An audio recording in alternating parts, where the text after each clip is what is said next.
Hi guys, I just want to let you know that I was woken up out of my sleep.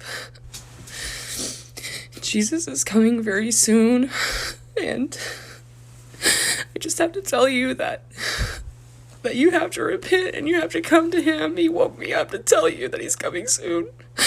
Like, this is serious, whether you believe it or not. Please listen to me, and please come to him, because he's calling for his children.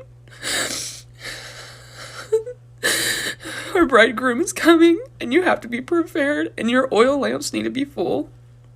I'm sorry, I don't normally do this, but I just have to tell you I've got to reach as many people as possible.